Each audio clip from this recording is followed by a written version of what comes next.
Bonfire midweek, let's get it going. Welcome inside. Darren Bombing alongside Zach Schnitzer to my virtual, I guess it's my virtual left or my right. I Always don't know, man. confusing Our here. brains are totally waterlogged. It hasn't Yes, stopped raining. it has not. It's unbelievable in Manitoba right now, but we'll take it over the cold, I guess. Schnitz, what's going on, man? Did you enjoy week one in the CFL? You know what, Darren? I am jacked to talk about that game again. I've had some time to digest it, Okay. and I'm feeling a little bit more optimistic. I've considered some different dynamics of the game. I've had some time to sleep on it, so I'm not as jittery as I was last time, buddy. And there's Okay. another. I rewatched the game and just I want to talk all about Prukop and the holding of the field goals and all sorts of dynamics there. But Yeah. news on Prukop, buddy. What's going on? We'll get to that, eh?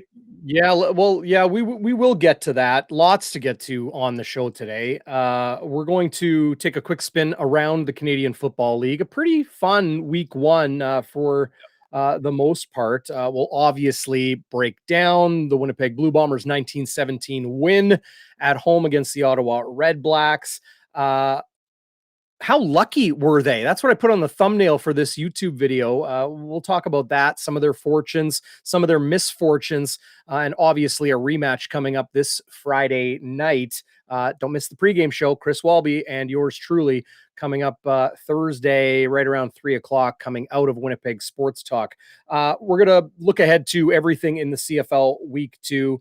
And really, Zach, I think we should probably, before we go around the league, let's talk about the Dakota Prukop news because it's breaking right now. Placed on the 6-game injured list. Undetermined what this injury is. And I talked to people inside the Blue Bombers organization just a few minutes ago, Zach. Because he's on the 6-game, he does not need to be listed on the Blue Bombers injury report that is now official and league mandated for every team in the league. So no indication of what it is. We don't know. Dare we speculate? It's a huge, huge injury. You're talking about a guy, he isn't just your third string quarterback. He's a holder. He is your wedge package, short yardage guy. Yeah. If you have a two quarterback system, he's probably going to be in there, Darren. This is massive, and I can't even tell you because I'm just hearing about this a few minutes ago. Can't even tell you who the heck are they going to bring in? That's a great question.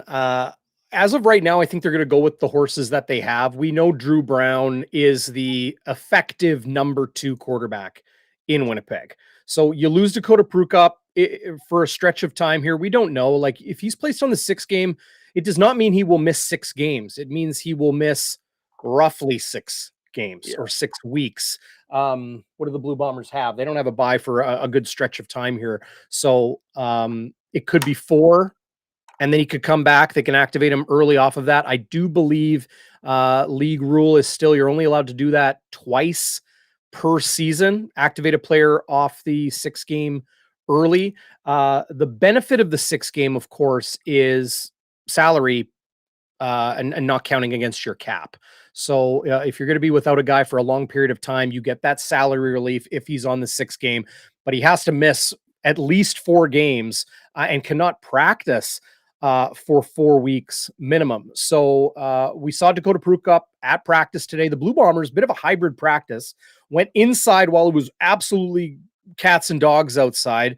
And then moved back outside when things got better. The reason they were inside was not the rain, it was the threat of potential lightning. And when you got metal strapped to your head, you don't want to be out there when lightning bolts are flying potentially. But Dakota Prukop was in casual fatigues today, no cleats, in sneakers, in kind of sweatpants and kind of just chilling, frankly. So we don't know what this injury is. Nothing apparent happened in the game, did it? I didn't see it, although I saw in the chat he maybe took a pretty good hit to the head. Someone Barflies is saying during the botched attempt. I don't remember him taking a hit to the head, but I'll trust Barflies. I didn't see anything in the game. He did. He did. Like, it's football. Every player gets their helmet hit. every player, doesn't matter who you are. But he stayed in the game. He looked no worse for wear. He was throwing the ball with Drew Brown when they pulled Zach Collaros out of the game. So it's not like he was like, hampered by something in the game. Pure speculation, to be perfectly clear, pure speculation here, Zach. Sometimes soft tissue injuries, like a hamstring or a pulled muscle or something like that, can come up, or a hand. Yeah, sure. It can come up the next day. Like you're loose and you're warm and the endorphins are flowing and the adrenaline's pumping and you play the game. And then after the game, you cool down, you relax. You're like, oh, you're sore, you're stiff. Like that's normal. And then you wake up the next day and you can't walk. Even that sometimes is normal. But we don't know what this is. It could have easily been something like that. And if it is a hamstring or a pulled something or a sprain of the legs or whatever, yeah, he could miss a month. So, quarterbacks make a lot of money, put him on the 6 game and ensure that he's healthy and ready to go. The Barflies is talking, even a concussion. Of course, we do not know. We're speculating here. But the reality is he if that did happen, why do you put him on the 6 game? Because he could feel fine. Yeah, he could feel fine next week. So I think my understanding, Darren, and you probably know better, is it's salary cap relief if he hits the full 6 games. There's salary cap relief, but if you pull him off early, you don't lose anything. Right. So it's worth it to put him on the 6 game. Is that right? So yeah, no, I do believe so. Doesn't necessarily mean it's going to be 6 games. It could be 2 to 3 weeks, but I don't think it's 1 week. I've never heard someone on the 6 game who comes off after 1 week because it wouldn't make sense to put them on there. Is that fair? No, I think that's absolutely fair. I wish I had this is the way it is. I don't have that. Do you know why? Because every year, seemingly in the CFL, not rules change, but like the CBA changes. And we hear the major developments and changes and that sort of thing, but we don't always hear the minutia. So salary cap and structuring and all of that, injured lists. I'm going to have to, bug my friends at the league for a copy. Well, maybe not even the league, maybe elsewhere. I'll try to find a copy of the new collective bargaining agreement, of course, still to be ratified. The lawyers got to, put some ink on the paper. But we are playing football and it is on time and week 1's behind us. So that's good, right? Well, but my speculation, this came up in the chat too. Sard was saying his hands didn't look good on the snaps. I rewatched the games, Darren, or the game rather. And yeah, he had 2. Including basically a walk-off field goal from Mark Leggio. He missed that. He kind of did we'll talk about this later. But anyway, it didn't look right. Maybe it's his hand. Who knows? I have 2 questions. Who holds now? Is it Brown? Is it somebody else? And where is Mancuso? Is Mancuso coming in? I know he had some family stuff going on, Darren. Well, generally speaking, if a player is suspended or goes back home, Mike O'Shea will designate it a family issue. It doesn't mean that there's an issue with his family. It just means he's home with his family or home close to his family. It's a personal matter. And I think he says family, so it doesn't sound like, oh, it's a personal matter. Like that could mean all of these scary. I think it's just a way of putting it to bed and saying it's really none of your business, right? And I understand why the coach does that. Not every coach does, but I totally understand why coaches do that. When it comes to Joe Mancuso, he was pulled off the suspended list officially today. That was the first tea leaf. And then watching Dakota Prukop watch on at practice today, that was the second tea leaf. And then when the Blue Bombers injury report came out mid-afternoon, Prukop was not listed on the injury report despite missing practice. That was the third tea leaf, and I missed it. I should have known that meant he was on the 6-game injured list. I eventually found out from the football club after, they made it official. But that's, the indications that we have. Who holds next on field goals? I don't think it's not going to be Joe Mancuso. Definitely not to start because he just re-arrived with the team. I can't say he just re-arrived in Winnipeg. He might have been here the whole time. I don't know. But he's back practicing with the team in an official capacity. He is a big bodied quarterback and somebody who you would think can run that short yardage, that wedge package, that pick up a first down with, 6 inches in a cloud of dust, like Dakota Prukop did a fantastic job of on Friday night. Would you agree? Like, he was really good. Yeah, he was excellent. He got the touchdown. He got a few, I think he got a couple of third down in shorts there. And then, of course, he scrabbled on that crazy muff of the field goal hold. And he got a snap or hold. Yeah. Well, it looked, I don't want to, I'm not an expert. I never played football. It looked like the hold. It looked like it was snapped right into his hands where it should be. So I don't know, but I was thinking Ellingson and someone on the chat is also saying, Ellingson, I believe, has been a holder. And then, I mean, it's a kind of a no-brainer. You want someone with excellent hands, and we know Ellingson has excellent hands. My only concern is, are you putting someone like that at risk? But, I remember Dressler holding for years and nothing ever happened. In 2016, he took one for a fake. I remember he got a big first down. I think it was against BC, that Thanksgiving game where I think Mike O'Shea was on speed or something because he pulled out a couple of plays out of his bag of tricks, or allowed Lapo to. So anyway, well, I love. Sorry to interrupt. The live chat is live tonight. Thanks to everybody who's watching live on YouTube and Facebook, and everybody's speculating like, well, Dick, Tyler Dembski, Dembski held once or twice in university, Ellingson, or is it another quarterback, or this is what we know. I was at practice today and we saw Drew Brown hold on field goals. That's expected as a quarterback, makes sense. We also saw Dalton Schoen hold on field goals. So there's your receiver and a starting receiver at that. It needs to be a guy that's on the field or ready to come into the game like a number 2 quarterback, a la Drew Brown. So whomever it is Friday night, I don't think Winnipeg is going to be too creative with things. And I'm not saying that the Dakota Prukop scramble was designed. It really did not look like a designed play, like they drew it up. I think that was a broken play, botched hold, botched snap, whatever, or a combination of. And Prukop was excellent. Like, they're really going to miss him. That dynamic they have to leave him in the game after a short yardage pickup to throw off a defense, like they did with Streveler, in those 2 seasons here. Now, Joe Mancuso, is he going to be ready to go Friday? The Bombers do not have to dress 3 quarterbacks. They can, but they don't have to. So we'll have to kind of wait and see for that roster to come out on Thursday, Zach. And sorry, Darren, were you saying Mancuso was there today? He was there today. Yeah, there today. Okay, I didn't know that. See, it's good to have a deep throat in the practice. I see you just laying around in the back. Yeah, you catching a glance. but everybody knows I'm there. Your deep throat reference to the Watergate scandal, obviously in the Washington Post, that's like a anonymous, shadowy figure, right?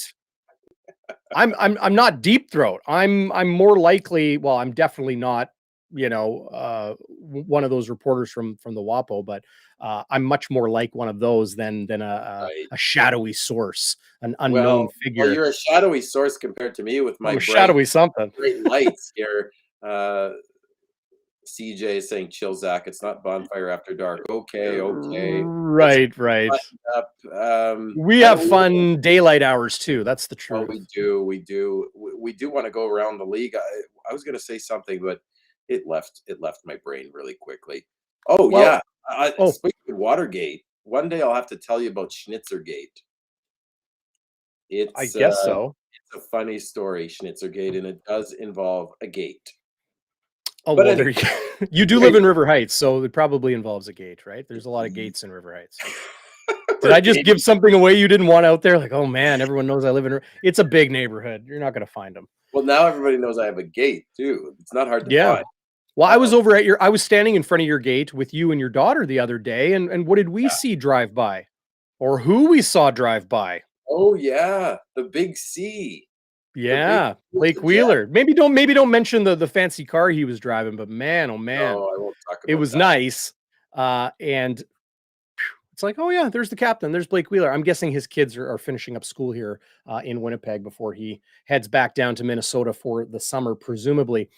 Thanks to everybody out there in the live chat. If you miss any of the show or you can't stick around, the podcast will be up soon after. Of course, you can watch again on YouTube, on Facebook, and on Twitter. Of course, if you're out there watching on Twitter, and you want to join the live chat, a la all these fantastic people right here, and like we can throw up comments like an LOL like this. If you want to do that, head over to our YouTube page or Facebook, youtube.com/bonfire sports. bonfiresports.ca has all of your links to our podcasts, our social media, everything you need is right there. Zach, let's take a quick rip around the Canadian Football League. It started with two really tight games. Thursday night, the season opener at McMahon in Calgary. The Montreal Alouettes got so close, but the Calgary Stampeders, with their deadly last-second kicker, Rene Paredes, get the job done. They improved to 1-0. The Alouettes down to 0-1 and have to play on the road again this week in Toronto. 30-27 a final score. We saw Bo Levi Mitchell get banged up in that game and throw an interception. Yep. If you're Dave Dickinson, I'll just go real quick, Zach. If you're Dave Dickinson, rapid fire for you. Yeah. Who do you start this week? Jake Mayer or Bo Levi Mitchell? I would start Mayer. Have you seen any reason why? I mean, I think he came in when Bo Levi Mitchell rolled his ankle. Yeah. Also, who said, I don't know, maybe it was Walby, staying healthy is a skill. Yes. Now, I don't want to be pithy about people that get injured. I'm not saying they're unskilled, but you have to stay healthy in football. It's not easy. It's not easy to stay healthy. No. Bo Levi Mitchell has done, I think, virtually nothing since the 2019 Western semifinal. I mean, really, if you look, he's been injured. He's wait a minute. The 2019 Western semifinal. Yeah, we beat him 35-14. He basically, his third quarter, I think he had -4 throwing yards. That was one of Bo Levi Mitchell's worst games of his entire career. Easily. I get it, but last year, I wouldn't say he jumped off the page. No, he was hurt. It was awful. Yeah. That team won in spite of him. I would put Meyer in, and I think it is actually Meyer. And I wouldn't even because we are careful about quarterback last names here, Darren, right? Yes. Well, no, it's Mayer, like the mayor of Calgary. I thought it was Meyer. No, it's not. Oscar Meyer or Wieners. Well, I think he should be the mayor of Calgary now. They should give him the keys to the offense. Well, hold on. Maybe they can win. Maybe they can win a playoff game first. Listen, man, do you remember what he did to us last year? No, absolutely. No, absolutely. But like, you can't name a number 2 quarterback the mayor, like Mayor, if they haven't even won a playoff game in 2 years. No, we're just saying his last name is Mayer. But yeah, yes, that's right. But to me, the mayor of the Calgary Stampeders is Kadeem Carey. Like, he is going to, I tweeted at the time, he is going to light up the CFL this season. Look out for Kadeem Carey if you're a fantasy player. And we're going to get to that a little bit later as well. Bombers win 19-17. Were they lucky? More details on that a little bit later in the show. Over to, I'm sure, a lot of our viewers, the majority of our viewers' favorite city in Western Canada, Regina, the host of a week 1 matchup between the Ticats and the Rough Riders, 2 teams Blue Bomber fans absolutely adore. Tongue in cheek, but 30-13, the Saskatchewan Roughriders roll over the Hamilton Tiger Cats, who did not look good. And frankly, Zach, my take on that game was Jason Shivers, their defensive coordinator in Saskatchewan, better every single year He's in charge Yeah. of that defense, and he took over when Chris Jones left for whatever That's reason that was a few years ago. But man, the Riders look really good. That defense, I think, is going to give Winnipeg a run for their money as the top unit in the league. Well, and I had Rider fans saying they were the best linebacking core in the CFL, and Could be. Could be. their defense absolutely shut Hamilton down, but for maybe one nice throw by Dane Evans, who looked like the Dane Evans of the 2019 Grey Cup, I might add, and the 2021 Grey Cup before he went down. I think a lot of people in Hamilton are thinking, why did we let Masoli go? Did we let the wrong guy go? You look at how Masoli, we'll get to that, how he played on Friday. Yeah. Woo! But to his credit, Evans took the full meal deal blame. So I think that probably goes over well. He's got character. I'll give him that. Fajardo, I mean, that game was neck and neck, and then Fajardo just blew it wide open. He got the deep passing game going. Hamilton's defensive backfield is quite good. So, we always want to assume the worst of the Riders, but if they can get that going and their O-line is half decent, which had big question marks, Darren, look out for that Saskatchewan team. Yeah, I think Winnipeg's the Winnipeg Blue Bombers task in the West Division in 2022 might be the most difficult they've had from the previous 2 seasons where they ended up Grey Cup champs. Saskatchewan looks better. What are we going to get from Cody Fajardo? We'll see, but you add in Duke Williams. That's a crazy big-bodied playmaker that can win almost every 50-50 battle. It's more like a 70-30 battle when Duke Williams is the wideout. We do somebody mentioned the Simone hit. Yes. We won't spend too much time. Can I hit that here? Yeah, you hit that here. I'm just going to mention Sard mentioning sad because I failed to mention it off the top in or around the league here. William Stanback going down. He's been placed on the 6th game. Did not look good. They're hoping he can be back for the end of the season, but that's a huge hit for the Montreal Alouettes. So yes, the hit. Huge, man. It's huge. Antwi had a couple of nice runs, the backup running back, but University of Calgary, Jeshrin Antwi. Yeah, you can't replace William Stanback. So I know you said Montreal was fully loaded, but yikes! And with the inconsistency from Adams, I don't know, man. I don't know about Montreal, but yeah, the Simone hit. I'm not going to spend too much time on it. Well, let's talk about it though. He got the penalty, and this isn't a knock on him as a person or a player. He could very well be a Hall of Famer, Darren. He's a phenomenal middle linebacker. Simone, yeah, no question. And he's a great dude, I've heard, great with the fans. It's just these decisions he makes, the way he plays again and again and again to take dangerous cheap shots on people is inexcusable. Like, I'm a Bomber fan, dude. I don't want to see Cody Fajardo get smoked on a late hit. That's not good for the Riders. I don't want to see any player get hurt. Nobody deserves that, right? These guys work their butts off, and it's just unnecessary. It adds nothing to the game. It adds nothing for your team.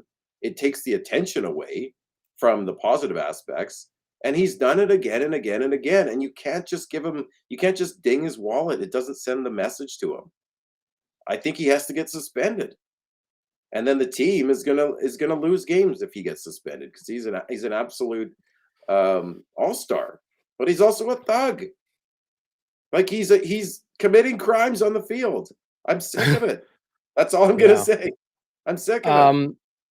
I don't have too many thoughts on the hit because I didn't get a good look at it, but I did talk to I was tweeting a little bit with Dave Naylor of TSN, and then we were texting as well. A bit of wires crossed there on social media today because he was speaking to the specifics of Cody Fajardo not being taken off the field after that hit to the head by CFL Command Center. And then here in Winnipeg, I was speaking to Zach Collaros, who was taken off the field because of the injury spotter at CFL Command in Toronto. But either way, they are being much more sharp and on the ball. They did drop the ball in Saskatchewan with that Fajardo hit, Simone Lawrence to Cody Fajardo, but they got it right in Winnipeg.